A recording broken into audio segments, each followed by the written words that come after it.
Welcome to the video. Wrapping up this third section of our introductory unit. We're going to be finishing up radicals and actually relating them to exponents and looking at a little bit of application of exponent properties at the same time.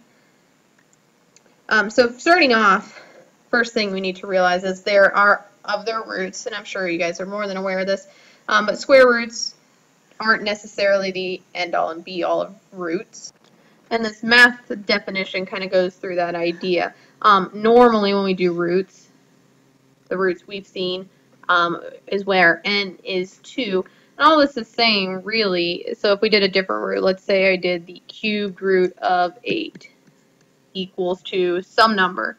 All that's meaning is I'm looking, my answer is going to be the number that 2 to the third power gives me that number inside the root. So what number to the third power gives me 8, or what number to the fourth power gives me something. It's all that root number is telling to us is what power our answer needs to be to. Or in other words, how many need to be in our, so how many matches are we looking for? So 8 here would be 3 2s if we broke it down into our factors. So cube root means we need a group of 3 in order to move that number outside the square root and simplify. A fourth root, if we have x to the 8th, which means 8 x's, it means we need 4 in our groups. So we've got 2 groups there of x's, that would be x squared. The thing that these roots do, if you remember square roots, if we did like the square root of -4, we can't do that because there is no number times itself to give you a negative. But when I bring in these odd roots, I actually have the ability to produce these negative numbers. So if I was going to break 32 down into its factors, it would actually be 2 and 2 and 2 and 2. And if I know this has to equal a negative number, if I make all of those -2, they would end up, 5 -2s would make -32. So negatives can be brought in with these roots, whereas if we stick with just square roots, they can't be. Where do these extra roots come in? They actually come in when we see exponents. Rational exponents mean you'll have fractional exponents. So fractional exponents, we are a little less familiar with seeing them this way, but if we did square roots, if we wanted to write those with, or we have roots and we want to write those as powers, or as fractional powers, what you'll notice is whatever power your number is to inside the square root, that's going to be your numerator. So this is 4 to the first power, and then the root is a square root, so we'd say this is the same writing if I wrote square root or I wrote to the power of 1/2, that's the exact same notation.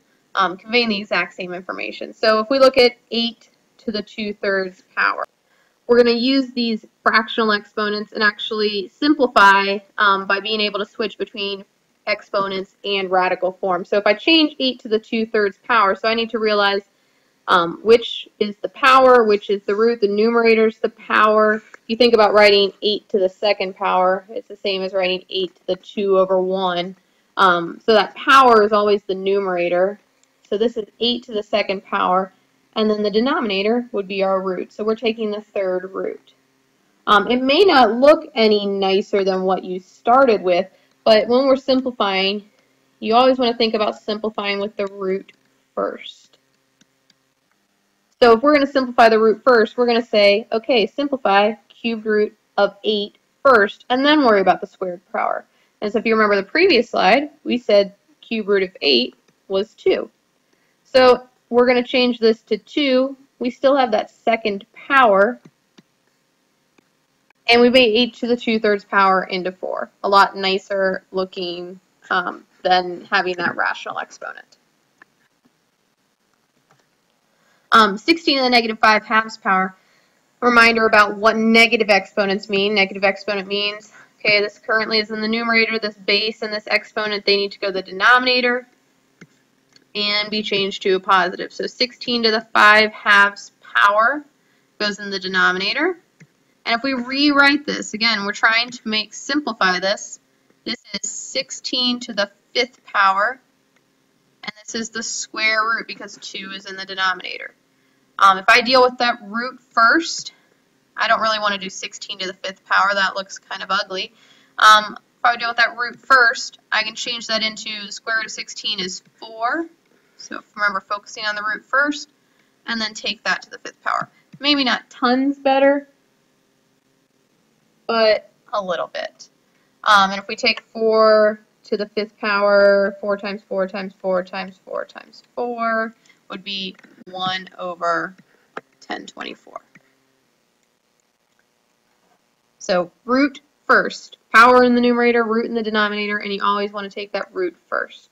I'm going to leave you with the 9 to the 3/2 power. Simplify that as much as you can, remembering root first. And we'll talk about that on Tuesday.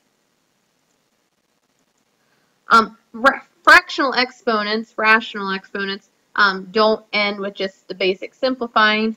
We also may use the rules for exponents that we looked at last section to help us in the simplifying process.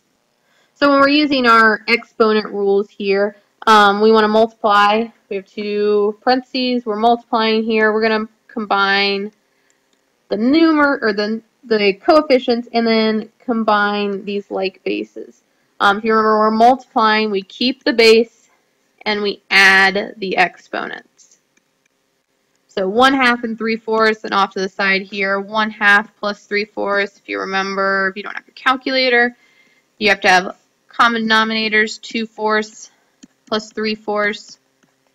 Add the numerators, keep your denominator. This is really saying 35, and then x to the 5/4 power. Only x, remember when you have exponents, only the number or variable directly in front of the exponent is what you're taking to that power. 35 is not to that power. So if we rewrite this, 35, and this is x is to the 5th power, and you're taking the 4th root, we simplify that further. We've got 5 x's, only 4 need to go in that group. So simplified, we had an x that could leave the root, and then we had 1 that couldn't make it into that group of 4. So 35x, 4th root of x would be our final answer, our final simplified answer.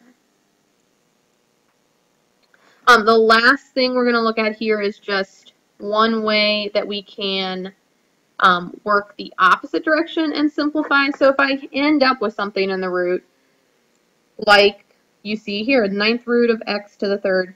Well, if we look at this problem as it is, x to the 3rd, 3x's, but we need 9x's in order to actually do anything. What we can do is actually go back and forth, and a lot of the things we'll cover this year. We'll look at how 2 different forms are related to each other, for instance, logarithms and exponents. How is this related to the exponent form? And maybe we could simplify in the exponent form. Well, this would be the base is x. We keep the power, and the denominator is our index, what's called our index, what root we're taking. So if I see here, this is something that I can simplify. A fraction can always be simplified. 3/9 is the same as saying 1/3. And so if I say the cubed root of x to the 1st, it's called lowering the index, simplifying the index. So sometimes switching back to exponential form would be the most useful. So these are the things we need to practice to finish up this chapter. So rational exponents and radicals with different indexes, or indices, I suppose would be the correct word. I'll see you all on Tuesday where we'll practice these ideas.